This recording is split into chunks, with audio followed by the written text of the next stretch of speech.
Hi hello नमस्कार, स्वागत है आप सभी का। आज हम लोग इंग्लिश पेडागोगी में assessment for learning, of learning और एज लर्निंग समझेंगे। इस चीज़ को इतने क्लियरिटी के साथ समझेंगे कि आज के बाद आप फॉर, ऑफ और एज देख करके ही पहचान लेंगे कि कौन सा असेसमेंट, कौन सा आकलन किसके लिए है। इसके साथ मैं आप लोगों के साथ शेयर करूँगी एक इमेज और साथ ही मेरे हैंड रिटन नोट्स। ऑलराइट, तो सबसे पहले हम लोग बात कर लेते हैं असेसमेंट फॉर लर्निंग की। बहुत सारे बच्चे इसी चीज़ में कंफ्यूज रहते हैं कि जो फॉर लर्निंग होता है या फिर जो ऑफ लर्निंग होता है, इसमें कौन सा सबमिटिव होता है और कौन सा फॉर्मेटिव होता है। ठीक है, तो मैं आप लोगों के साथ इस ट्रिक को शेयर कर रही हूँ। जब आपको आ जाए फॉर, ठीक है, तो फॉर से समझ जाइएगा फॉर्मेटिव, नाम में ही छुपा है ना, समझ में आ गया। फॉर लर्निंग यानी कि फॉर्मेटिव लर्निंग, यानी कि ड्यूरिंग टीचिंग लर्निंग प्रोसेस, समझ गए ना, यानी कि प्रक्रिया के दौरान। मैं आपके साथ हिंदी में भी इसको शेयर करूँगी। किसी भी चीज़ को, मान लो जैसे बच्चा कुछ पढ़ रहा है, पढ़ते समय उसने कुछ गलतियाँ की हैं और टीचर ने उसको तुरंत ही सही कर दिया है, यानी कि पढ़ने के दौरान कोई प्रक्रिया जब की जाए तो उसको फॉर्मेटिव या फिर के लिए कहते हैं हिंदी में, मतलब आकलन के लिए। ठीक है, और ये क्या होता है, ये क्लास एक्शन होता है। इसके अलावा इसमें कुछ जो आपके ट्रिक वर्ड्स होते हैं, वे हाँ, जो आपके ट्रिक वर्ड्स होते हैं वो आप इनको याद रख सकते हैं, जैसे निरंतर, अनौपचारिक, लचीला यानी कि फ्लेक्सिबल, सहायक सपोर्टिव और सुधारात्मक, यानी कि आप इसको ठीक कर सकते हैं। ठीक है, यहाँ पर ऐसा नहीं होता है कि आप इसको ठीक नहीं कर सकते, जैसे कक्षा में प्रश्न पूछना, मौखिक प्रतिपुष्टि देना, क्विज, लघु परीक्षण और गतिविधियाँ। ऑलराइट, इसके बाद आपका आता है असेसमेंट ऑफ लर्निंग। ऑफ से आपका आता है सबमिटेड। देखो, फॉर से फॉर्मेटिव, ठीक है, मैंने अभी आपको बताया, आप जब फॉर लिखेंगे तो आपका क्या हो जाएगा, फॉर्मेटिव हो जाएगा। अब ऑफ से आपको सबमिटिव याद नहीं रहता, आप छोड़ दो। आप देखो असेसमेंट एज लर्निंग, एज, अब एज से सेल्फ तो याद रहेगा ना, राइट भाई, क्वेश्चन में ही छुपा हुआ है असेसमेंट फॉर लर्निंग। फॉर मतलब फॉर्मेटिव, आपने फॉर को कंप्लीट किया, formative. As learning, as, S S आ रहा है लास्ट में, यानी कि सेल्फ असेसमेंट, यानी कि खुद का असेसमेंट। और जब दोनों ही हो गए तो अब ऑफ ही तो बचा, तो ऑफ किसका होगा, ऑफ जाएगा फाइनल की तरफ। ठीक है, यानी कि सबमिटिव। अच्छा, इसमें क्या होता है, यहाँ पे मूल्यांकन सीखने के परिणामों या उपलब्धियों को जानने के लिए किया जाता है।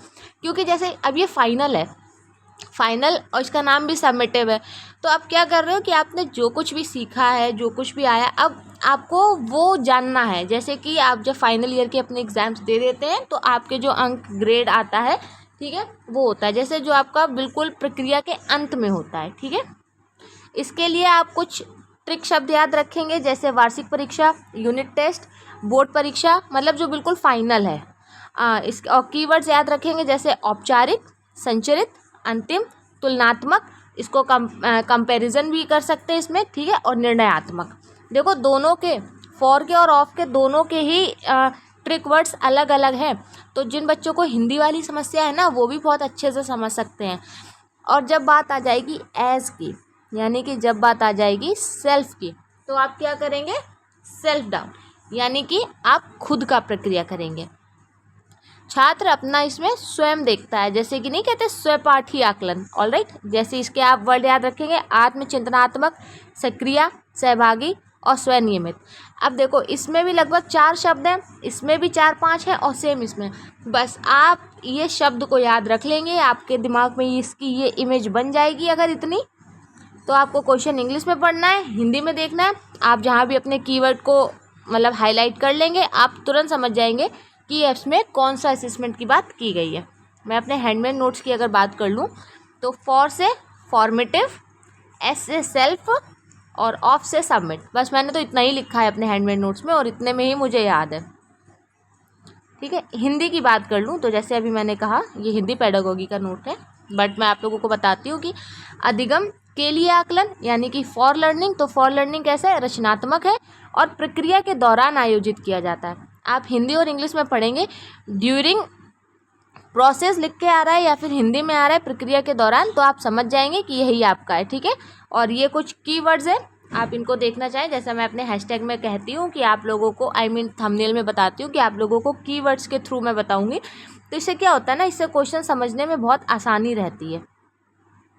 ये देखो, ठीक है। अधिगम का आकलन यानी कि ऑफ, तो ऑफ क्या है, अंतिम परीक्षा, ग्रेड शामिल होते हैं। और के आकलन, ये तो श्रेणीकर होता है, इसका कीवर्ड श्रेणीकरण है। और के रूप में आकलन यानी कि एज है, तो इसमें छात्र अपना आकलन स्वयं करता है, ठीक है। ये है आपके असेसमेंट जो कि मैंने अभी आप लोगों के साथ शेयर किया है। इससे ज़्यादा इसमें कुछ नहीं है। एज यूजुअल क्वेश्चन चाहे 1 लाइन का है चाहे 4 लाइन का है, आपको आपके कीवर्ड्स ध्यान में रखने हैं। निरंतर, अनौपचारिक, लचीला, संचरित, अंतिम, स्वयं का कर रहा है मतलब चिंतन बच्चा, या फिर क्या है, टीचर लास्ट का ग्रेड बता रही है, या फिर फीडबैक दे रही है। फीडबैक फॉर्मेटिव के अंतर्गत ही आता है। ऑलराइट, ये चीज़ अगर आपको समझ में आ गई, अगर आपको फॉर, एज, ऑफ समझ में आ गया है, तो अब आपको पूरा असेसमेंट समझ में आ गया है। अब चाहे 1 क्वेश्चन मिले या 4, बस इस चीज़ को स्क्रीनशॉट ले लो, 2-4 बार रिवाइज करना और आपका हो जाएगा, ठीक है। Well done. वीडियो पसंद आया हो तो please like, share and subscribe करके जाएं। I am new on this platform और आप लोग भी मेरे साथ पहली बार ही सब लोग जुड़ रहे होंगे, तो हो सके तो ज़्यादा से ज़्यादा शेयर करके हमें सपोर्ट भी करें। धन्यवाद।